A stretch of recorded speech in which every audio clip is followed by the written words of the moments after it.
Hello friends, welcome to my channel spreading Shiksha. जैसा कि आप लोग जान रहे हैं कि हम आरपीएससी असिस्टेंट प्रोफेसर 2021 के पेपर को सॉल्व कर रहे हैं, तो आज की वीडियो में हम आगे के क्वेश्चन को कंटिन्यू करेंगे। इसके पहले हमने पार्ट 1 में 20 क्वेश्चन को सॉल्व किया था और अब हम उसके आगे से कंटिन्यू करेंगे। तो चलिए फ्रेंड शुरू करते हैं। क्वेश्चन नंबर 21, इनमें से कौन भूमिका निर्गम की चर्चा करते हैं? इनमें से कौन भूमिका निर्गम यानी कि रोल एग्जिट की चर्चा करते हैं? ऑप्शन है रॉबर्ट बीरस्टीन, रॉल्फ लिंडन, मार्टन फुक्स-एबाग। हमारा आंसर है फुक्स-एबाग। तो भूमिका के बारे में हम कुछ जान लेते हैं। समाजशास्त्र की प्रमुख अवधारणाओं में यह भी एक प्रमुख अवधारणा है, परिस्थिति और भूमिका, स्टेटस एंड रोल। ये समाजशास्त्र की प्रमुख अवधारणाओं में से एक अवधारणा है। परिस्थिति शब्द का यानी स्टेटस शब्द का सर्वप्रथम प्रयोग वेबर ने किया था। किसने किया था? वेबर ने। और भूमिका शब्द का सर्वप्रथम प्रयोग जे.एच. मीड ने किया था। बाद में परिस्थिति और भूमिका का कॉन्सेप्ट रॉल्फ लिंटन ने दिया, जो कि अमेरिकी मानवशास्त्री थे जिन्होंने मराक्वीस द्वीप का अध्ययन किया था।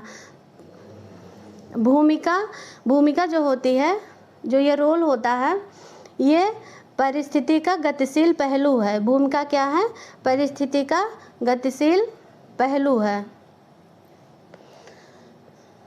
एक परिस्थिति जो होती है, एक परिस्थिति यानी कि एक स्टेटस जो होता है, उससे संबंधित दायित्वों को निर्वाह और उससे संबंधित सुविधा एवं विशेषाधिकार का उपयोग करना ही भूमिका कहलाता है। क्या कहलाता है? भूमिका यानी कि रोल कहलाता है। जो एक स्टेटस होता है, जो एक परिस्थिति होती है, उससे संबंधित कुछ दायित्व होते हैं और उन दायित्वों का निर्वाह करना ही भूमिका कहलाता है। जैसे कि राष्ट्रपति का एक पद है और उस पद से संबंधित कुछ दायित्व तथा कर्तव्य हैं। जब राष्ट्रपति अपने दायित्व और कर्तव्यों का निर्वहन करता है तो उसे ही हम भूमिका कहते हैं। रॉल्फ लिंटन महोदय ने, जिन्होंने कि परिस्थिति और भूमिका का कॉन्सेप्ट दिया था, तो उन्होंने बताया था कि एक प्रदत्त भूमिका होती है और एक अर्जित भूमिका होती है। और एक बेंटन महोदय थे, इन्होंने भूमिका को 3 भागों में बांटा था। बेंटन महोदय ने भूमिका को 3 भागों में बांटा था। पहला इन्होंने बताया था कि बुनियादी भूमिका यानी कि बेसिक रोल, दूसरा बताया था कि स्वतंत्र भूमिका इंडिपेंडेंट रोल, और तीसरा बताया था सामान्य भूमिका यानी कि जनरल रोल। तो इसको हमने एक ट्रिक से याद किया है। बेसिक रोल यानी कि बुनियादी भूमिका, तो बेसिक रोल हुआ, इंडिपेंडेंट रोल हुआ और जनरल रोल हुआ। तो BIG, बी से बेसिक हो गया, आई से इंडिपेंडेंट हो गया और जी से जनरल हो गया। तो बिग बैंटन, इसको ऐसे हमने याद किया था। इन्होंने भूमिका को 3 भागों में बांटा था, बुनियादी भूमिका, स्वतंत्र भूमिका और सामान्य भूमिका। तो ऐसे याद कर लीजिए कि बिग बैंटन। और एक न्यूकाम्ब महोदय जी थे, इन्होंने भूमिका को 2 भागों में बांटा था, एक निर्धारित भूमिका और दूसरा भूमिका व्यवहार। और एक रोल फेलियर है, एक असफल भूमिका है, तो उसका कॉन्सेप्ट रॉल्फ लिंटन ने दिया था। रोल फेलियर का कॉन्सेप्ट रॉल्फ लिंटन यानी कि असफल भूमिका। और एक प्रतिनिधि भूमिका होती है, एक प्रतिनिधि भूमिका का कॉन्सेप्ट SF नैडल ने दिया था। किसने? SF नैडल। रिप्रेजेंटेटिव रोल, उसको कहते हैं रिप्रेजेंटेटिव रोल यानी कि प्रतिनिधि भूमिका। तो इसका आंसर है भूमिका निर्गम यानी कि रोल एग्जिट का कॉन्सेप्ट किसने दिया? तो फुक्स-एबाग ने दिया। क्वेश्चन नंबर 22, ऐसी व्यवस्था जिसमें माँ के भाई को नातेदारी में प्रमुख स्थान दिया जाता है। कहाँ नातेदारी में प्रमुख स्थान दिया जाता है, वह क्या कहलाता है? सहप्रवासिता, पितृश्रेय, माध्यमिक संबोधन या मातुले? तो हमारा आंसर है मातुले। इसको इंग्लिश में एवेंकुलेट कहते हैं। क्या कहते हैं? एवेंकुलेट। और यह एवेंकुलेट का कॉन्सेप्ट किसने दिया था? तो यह टायलर ने दिया था। एवेंकुलेट में क्या होता है कि माता के भाई या मातृ गोत्रीय पुरुष संरक्षक होता है। ऐसे परिवार जनजातियों या आदिम समाज में पाया जाता है। एवेंकुलेट कहाँ पाया जाता है? तो जनजातीय समाज में पाया जाता है। एवेंकुलेट में मामा की भूमिका की प्रमुखता होती है। और ये जो सहप्रवासिता है, सहप्रवासिता, इसको सहकष्टी भी कहते हैं। क्या कहते हैं? सहकष्टी। और कभी कभी इंग्लिश में काउवेड दिया रहता है, काउवेड। सहकष्टी कहते हैं, सहप्रवासिता कहते हैं या काउवेड कहते हैं। तो यह अवधारणा भी टायलर की है। किसकी है? टायलर की है। इसमें पत्नी की गर्भावस्था के दौरान पति भी उसी की तरह आराम करता है। सहप्रवासिता या काउवेड में क्या होता है कि जिस तरीके से पत्नी सारी चीज़ों को अवॉइड करती है, आराम करती है, खान पान का ख्याल रखती है, उसी तरीके से पति भी उसी तरीके से आराम करता है, तो उसे काउवेड कहते हैं। और ये जो पितृश्रेय है, यानी कि इसको क्या कहते हैं? एमिटेट। इंग्लिश में इसको एमिटेट कहते हैं। एमिटेट कहते हैं इंग्लिश में। तो इसका कॉन्सेप्ट जो है R.H. रिवर्स महोदय थे, उन्होंने दिया था। इसमें क्या होता है कि इसमें एमिटेट में पिता की बहन की प्रमुखता होती है। किसकी प्रमुखता होती है? पिता के बहन की। ये बचा माध्यमिक संबोधन। इसको टेक्योनॉमी कहते हैं। इसको क्या कहते हैं? टेक्योनॉमी। और यह भी कॉन्सेप्ट टायलर ने दिया था। इमिटेट का रिवर्स ने दिया था, रिवर्स ने, और बाकी सब टायलर का कॉन्सेप्ट है। किसका है? टायलर का। ये भी सहप्रवासिता भी और एवेंकुलेट भी, ये भी सब टायलर का है। तो माध्यमिक संबोधन, माध्यमिक संबोधन मतलब ये जो है, इसमें जिसका मतलब जिसको संबोधित किया जाता है उसका नाम ना लेकर किसी दूसरे के माध्यम से उसको संबोधित किया जाता है। जैसे कि हमारे यहाँ जो है पति का नाम ना लेकर बच्चे के नाम से उनको संबोधित किया जाता है, तो उसी को हम टेक्योनॉमी कहते हैं।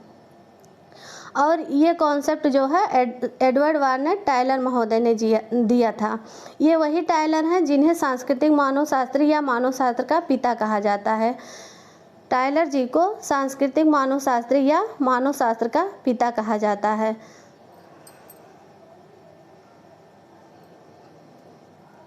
क्वेश्चन नंबर 23, सामाजिक संरचना की अवधारणा का प्रयोग सबसे पहले किस समाजशास्त्री ने किया था? सामाजिक संरचना, सोशल स्ट्रक्चर की अवधारणा का सर्वप्रथम प्रयोग किस समाजशास्त्री ने किया था? Herbert Spencer, Max Weber, Talcott Parsons, Karl Mannheim. Answer है Herbert Spencer. Herbert Spencer ji जो है, इन्होंने सामाजिक संरचना का सर्वप्रथम प्रयोग किया था। और इन्होंने सामाजिक संरचना के साथ साथ सामाजिक संस्था और सामाजिक कार्य, सामाजिक प्रकार शब्द का भी प्रयोग किया था। सामाजिक संस्था, संस्था, प्रकार, इन दो शब्दों का भी प्रयोग हर्बर्ट स्पेंसर जी ने सर्वप्रथम किया था। और जो ये सामाजिक संस्था है, सामाजिक संस्था का प्रयोग इन्होंने अपनी पुस्तक फर्स्ट प्रिंसिपल में किया था। किसमें? फर्स्ट प्रिंसिपल में किया था। क्वेश्चन नंबर 24, तारवाड़ एक मातृवंशीय संयुक्त कुटुंब है जो इस राज्य में पाया जाता है। किस राज्य में पाया जाता है? तारवाड़ एक मातृवंशीय संयुक्त कुटुंब है या परिवार है जो किस राज्य में पाया जाता है? महाराष्ट्र, केरल, असम या उड़ीसा? तो आंसर है केरल। कहाँ पाया जाता है? केरल में पाया जाता है। केरल के मालाबार तट पर निवास करने वाली जनजाति में पाया जाने वाला मातृवंशीय संयुक्त परिवार है। क्या है? मातृवंशीय संयुक्त परिवार है। जब यह तारवाड़ बहुत बड़ा हो जाता है ये तारवाड़ जब बहुत बड़ा हो जाता है तब इसे छोटी छोटी तारवाड़ इकाइयों में विभाजित कर दिए जाते हैं, जिसे ताऊजी कहा जाता है। जब यह बहुत बड़ा हो जाता है, इसके फैमिली मेम्बर बहुत ज़्यादा हो जाते हैं, तो इसको बांट दिया जाता है। और जब बांट दिया जाता है, जब छोटी छोटी इकाइयाँ बन जाती हैं, तो उस इकाई को क्या कहते हैं? ताऊची कहते हैं। और इन ताऊचियों की तारवाड़ की संपत्ति में कोई कानूनी अधिकार नहीं होता है। इन ताऊचियों की तारवाड़ की संपत्ति में कोई कानूनी अधिकार नहीं होता है, लेकिन इनका जो है संबंध है तारवाड़ के साथ यथावत बना रहता है। संबंध बना रहता है, लेकिन संपत्ति में कोई कानूनी अधिकार नहीं होता है।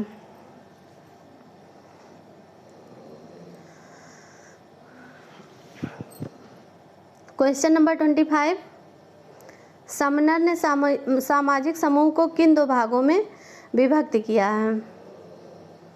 समनर ने सामाजिक समूह को किन दो भागों में विभक्त किया है? ऐच्छिक और अनिवार्य समूह, अंतः समूह और बाह्य समूह, वयम समूह और वय समूह, विषम स्तरीय और समस्तरीय समूह।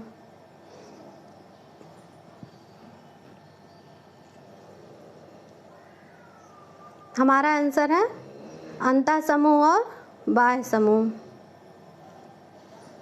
In group and out group, in group and out group, इसका वर्गीकरण किसने किया है? तो समनर जी ने किया है। और हम देख लेते हैं ऐच्छिक और अनिवार्य समूह। ये है ऐच्छिक और अनिवार्य समूह। तो ऐच्छिक और अनिवार्य समूह का कॉन्सेप्ट जो है एक वार्ड महोदय थे, उन्होंने दिया था। वार्ड महोदय ने ऐच्छिक और अनिवार्य समूह को कॉन्सेप्ट दिया था। और ऐच्छिक समूह और अनिवार्य समूह का वर्गीकरण गिडिंस तथा गिलिन ने भी किया है। तो हिंदी में तो सेम है ऐच्छिक और अनिवार्य समूह, लेकिन इंग्लिश में थोड़ा सा अंतर है। तो जब इंग्लिश में हम देखेंगे तो ऐच्छिक और अनिवार्य समूह को जब लिखा रहता है कि वॉलेंट्री या नॉन वॉलेंट्री, तब वहाँ पर जो है गिडिंग्स तथा गिलिन जी होते हैं। लेकिन जब इनवॉलेंट्री ग्रुप और वॉलेंट्री ग्रुप होता है, तब वहाँ पे वार्ड होते हैं। बाकी हिंदी में जो है दोनों लोग का, हिंदी में ऐच्छिक और अनिवार्य दोनों लोग का होता है, लेकिन इंग्लिश में थोड़ा सा अंतर है कि वॉलेंट्री और नॉन वॉलेंट्री जब होगा तब वहाँ गिडिंग्स या गिलिन होंगे, और जब इनवॉलेंट्री ग्रुप और वॉलेंट्री ग्रुप होगा तब वहाँ पर वार्ड महोदय होंगे। और ये विषम स्तरीय और समस्तरीय समूह, यानी कि vertical and horizontal group. Vertical और हॉरिजेंटल ग्रुप का कॉन्सेप्ट किसने दिया था? तो ये दिया था जॉन मिलर ने।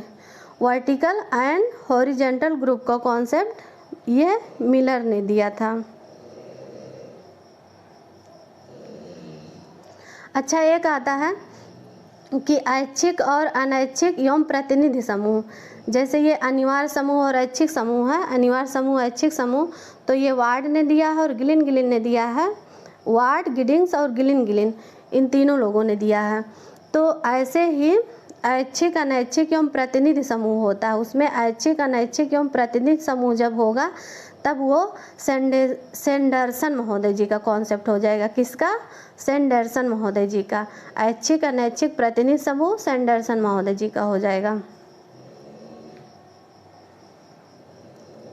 Question number 26,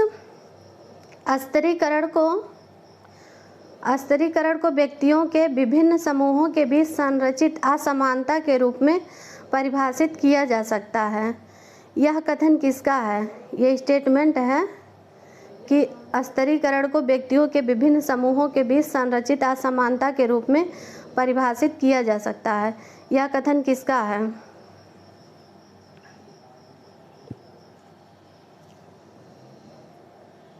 Harry Johnson, Anthony Giddens, Michael Haralambos, Pitirim Sorokin.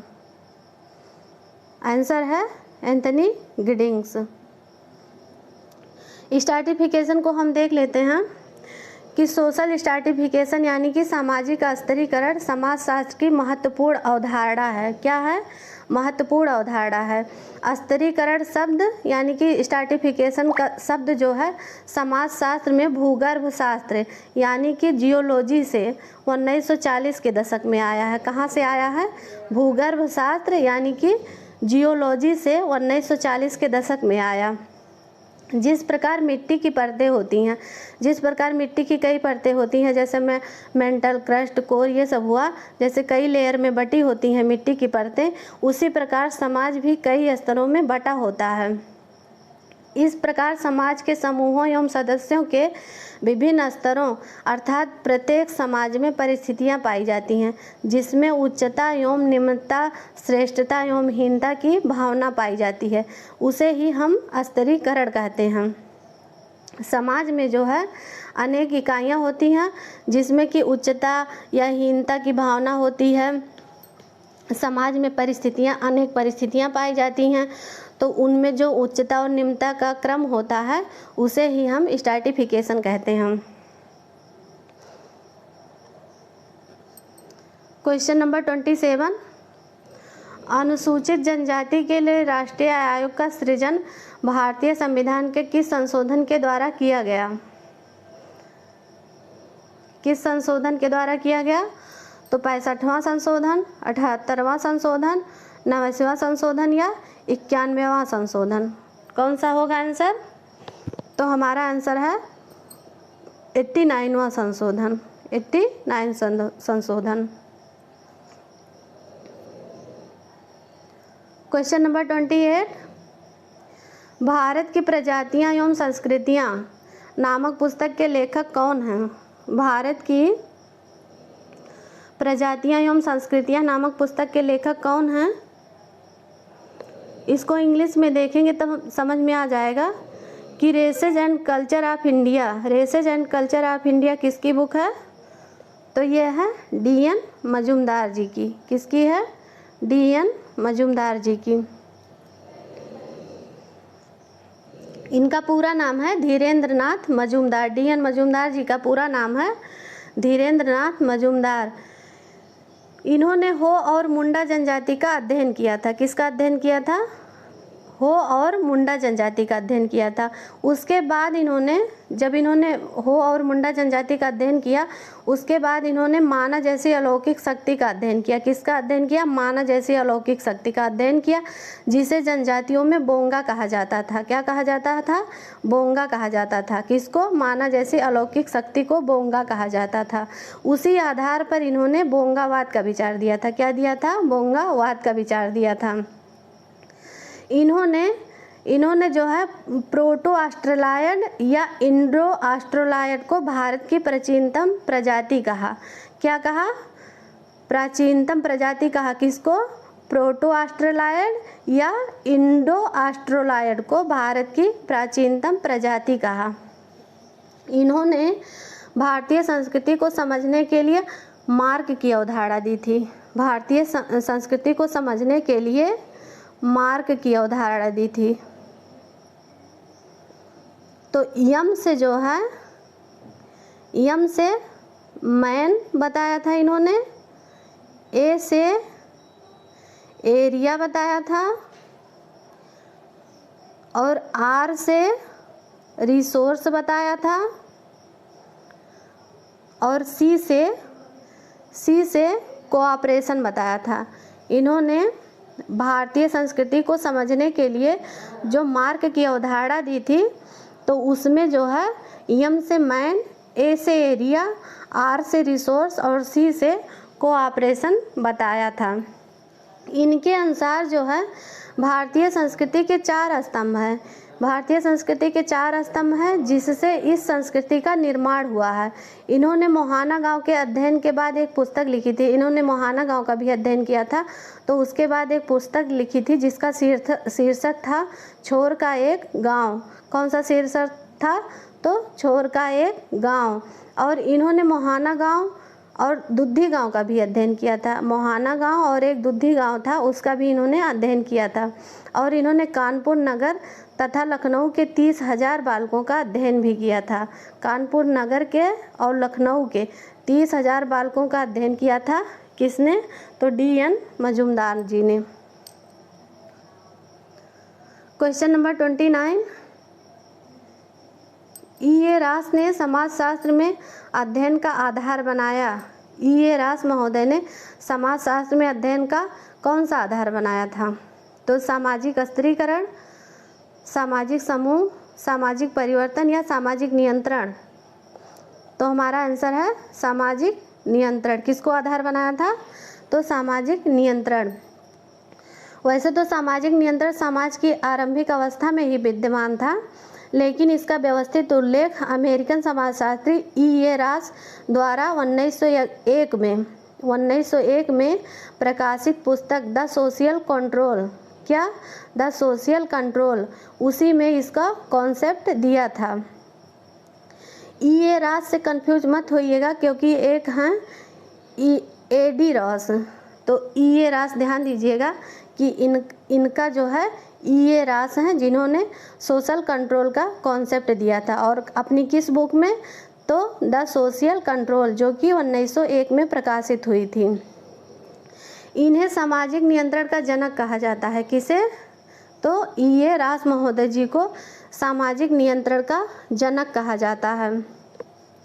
अच्छा, 1902 में एक पुस्तक प्रकाशित हुई थी, the human nature and the social order. तो ये बुक किसकी है? The human nature and the social order. तो ये बुक है चार्ल्स कूले जी की। तो चार्ल्स कूले जी ने इसी बुक में सामाजिक नियंत्रण की अवधारणा दी थी। चार्ल्स कूले जी ने भी सामाजिक नियंत्रण की अवधारणा दी थी। तो किस बुक में? तो the human nature and the social order में। एक चार्ल्स कूले जी की और बुक है सोशल ऑर्गेनाइजेशन। क्वेश्चन बहुत बार बना है कि चार्ल्स कूले ने प्राथमिक समूह की अवधारणा अपनी किस बुक में दी है? तो प्राथमिक समूह की अवधारणा किस बुक में दी है? तो सोशल ऑर्गेनाइजेशन में दी है। और अगर पूछे कि सामाजिक नियंत्रण का कॉन्सेप्ट चार्ल्स कूले ने किस बुक में दिया है? तो the human nature and the social order. तो ये दोनों बुक काफ़ी कंफ्यूज करती हैं कि किस में सामाजिक नियंत्रण की अवधारणा दी है और किस में प्राथमिक समूह की। तो आप लोग क्लियर कर लीजिए। Question number 30, planned economy for India नामक पुस्तक किसने लिखी है? प्लान्ड इकोनॉमी फॉर इंडिया नामक पुस्तक किसने लिखी है? हमारा आंसर है के विश्वेश्वरैया जी। के विश्वेश्वरैया ने प्लान्ड इकोनॉमी फॉर इंडिया नामक पुस्तक लिखी है। क्वेश्चन नंबर 31, संप्रदायवाद में निम्न में से कौन सा तत्व नहीं है? संप्रदायवाद में कौन सा तत्व नहीं है? असुरक्षा, पूर्वाग्रह, तनाव, सहिष्णुता। तो आंसर है सहिष्णुता। सहिष्णुता संप्रदायवाद में नहीं आता है। एक क्वेश्चन बनता है कि सांप्रदायिकता किस प्रकार की सामाजिक समस्या है? सांप्रदायिकता किस प्रकार की सामाजिक समस्या है? तो ऑप्शन में रहता है पारिवारिक, सामुदायिक, वैयक्तिक या उपरोक्त सभी। तो जैसा कि उपरोक्त सभी आल आप अब देख के थोड़ा सा कन्फ्यूजन वहाँ पे होने लगता है, लेकिन उपरोक्त सभी नहीं होगा। ना तो यह पारिवारिक है ना वैयक्तिक है, बल्कि यह क्या है? तो सामुदायिक है। कौन सी सामाजिक समस्या है? तो सामुदायिक।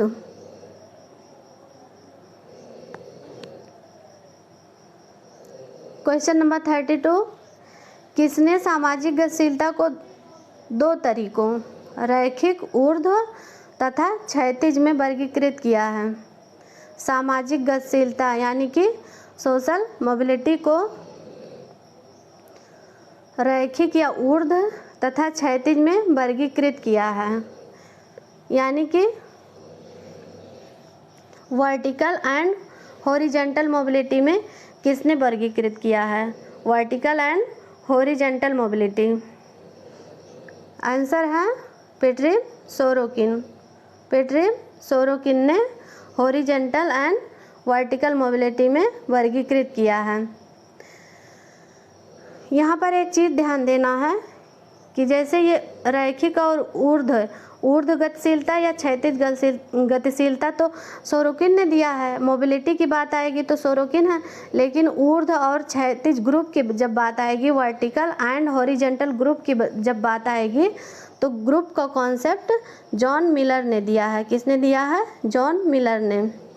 अच्छा, एक विलियम स्कॉट महोदय जी थे, इन्होंने नकारात्मक संदर्भ समूह का कॉन्सेप्ट दिया था। किसका? नकारात्मक संदर्भ समूह की बात करते हैं कौन? विलियम स्कॉट महोदय जी। और एक न्यूकॉम्ब जी हैं, तो उन्होंने भी सकारात्मक संदर्भ समूह और नकारात्मक संदर्भ समूह का दो वर्गीकरण किया, सकारात्मक संदर्भ समूह और नकारात्मक संदर्भ समूह। तो ये जो है स्कॉट जी, इन्होंने नकारात्मक संदर्भ समूह की बात की है और मिलर ने ऊर्ध्व समूह तथा क्षैतिज समूह यानी कि वर्टिकल ग्रुप और हॉरिजॉन्टल ग्रुप की बात करते हैं मिलर जी। अब ये जो हैं एस.एम. लिप्सेट महोदय जी, एस.एम. लिप्सेट महोदय जी क्या बताए हैं? इनकी एक पुस्तक है social mobility in industrial society, social mobility in industrial society 1959 में प्रकाशित हुई थी। इसमें इन्होंने दो गतिशीलता बताई थी। कितनी? दो गतिशीलता की बात करते हैं। एक अंतर पीढ़ीगत व्यावसायिक गतिशीलता यानी कि इंटर जनरेशन ऑक्यूपेशनल मोबिलिटी, और दूसरा अंतरा पीढ़ीगत गतिशीलता यानी कि इंट्रा जनरेशन ऑक्यूपेशनल मोबिलिटी। तो ये दो वर्गीकरण किसका है? एम.एस. लिप्सेट महोदय जी का है। क्वेश्चन नंबर 33, समाजशास्त्र में भूमिका निर्वाह की अवधारणा किसने शुरू की? समाजशास्त्र में भूमिका निर्वाह की अवधारणा किसने शुरू की? रोल प्लेइंग की अवधारणा किसने शुरू की? तो आंसर है जी.एच. मीड महोदय ने। किसने? जी.एच. मीड महोदय ने। इन्होंने ही सर्वप्रथम भूमिका की भी बात की थी, रोल की बात सर्वप्रथम इन्होंने की थी, और परिस्थिति यानी स्टेटस की बात सर्वप्रथम मैक्स वेबर ने की थी। तो दोनों को मिलाकर परिस्थिति और भूमिका का कॉन्सेप्ट किसने दिया था? तो रॉल्फ लिंटन ने, जो कि इनकी पुस्तक थी द स्टडी ऑफ मैन, जो कि 1936 में प्रकाशित हुई थी। तो उसमें इन्होंने परिस्थिति और भूमिका का कॉन्सेप्ट दिया था रॉल्फ लिंटन ने। बाकी जो है भूमिका निर्वाह यानी कि रोल प्लेइंग का कॉन्सेप्ट किसने दिया था? तो जॉन हर्बर्ट मीड जी ने।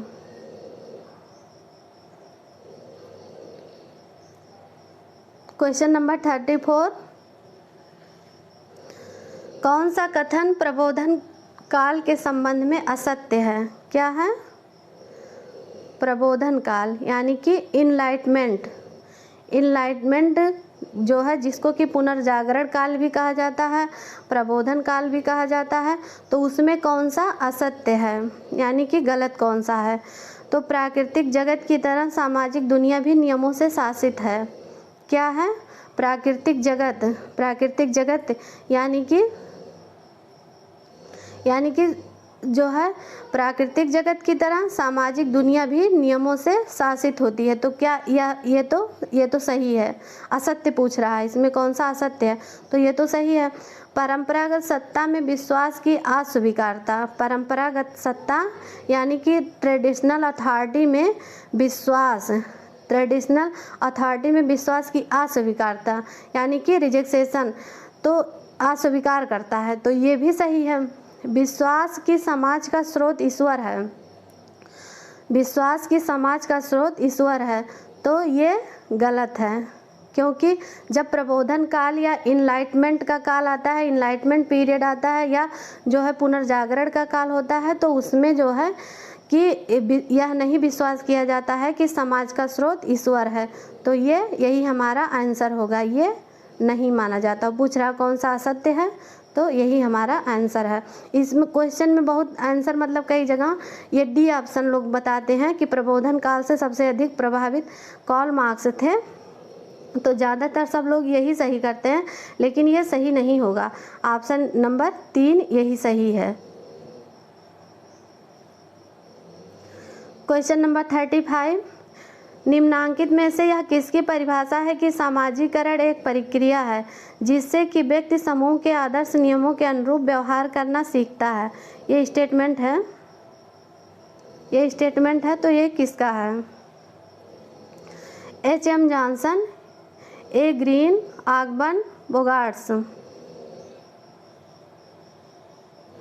क्वेश्चन नंबर 35, तो ये स्टेटमेंट किसका है? सामाजिकरण एक प्रक्रिया है जिससे कि व्यक्ति समूह के आदर्श नियमों के अनुरूप व्यवहार करना सीखता है। तो आंसर है H.M. Johnson, Harry M Johnson. Question number 36, सामाजिक अंतःक्रिया वह प्रक्रिया है जिसमें मनुष्य एक दूसरे के मन में अंतः प्रवेश करते हैं। सामाजिक अंतःक्रिया वह प्रक्रिया है जिसमें कि मनुष्य एक दूसरे के मन में अंतः प्रवेश करते हैं। यह किसने कहा है? A.W. ग्रीन, डॉसन एवं गेटिस, एल्ड्रिज एवं मैरिल, पार्क एवं बर्गेस। आंसर है डॉसन एवं गेटिस। ये स्टेटमेंट डॉसन एवं गेटिस महोदय का है।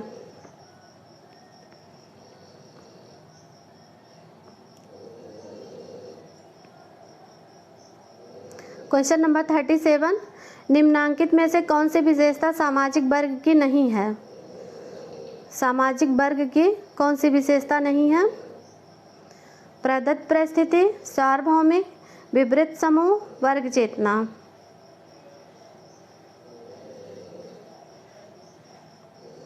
हमारा आंसर है प्रदत्त परिस्थिति, ये वर्ग की विशेषता नहीं है। क्वेश्चन नंबर 38, कौन सी नौकरशाही की अनिवार्य विशेषता नहीं है? नौकरशाही यानी कि ब्यूरोक्रेसी की अनिवार्य विशेषता नहीं है। लिखित नियम, मौखिक संप्रेषण, श्रम का विभाजन, अवैयक्तिक संबंध। लिखित नियम, written rule, oral communication, division of labour, impersonal relation. कौन सा नहीं है? तो मौखिक संप्रेषण, यह ब्यूरोक्रेसी की विशेषता नहीं है। बाकी लिखित नियम है, श्रम का विभाजन है, अवैयक्तिक संबंध है, ये तीनों हैं, लेकिन मौखिक संप्रेषण नहीं है। क्वेश्चन नंबर 39, 2009 में सुरेश तेंदुलकर समिति ने इसे परिभाषित किया। सुरेश तेंदुलकर समिति ने क्या परिभाषित किया था? भ्रष्टाचार, सांप्रदायिकता, गरीबी रेखा या साइबर अपराध।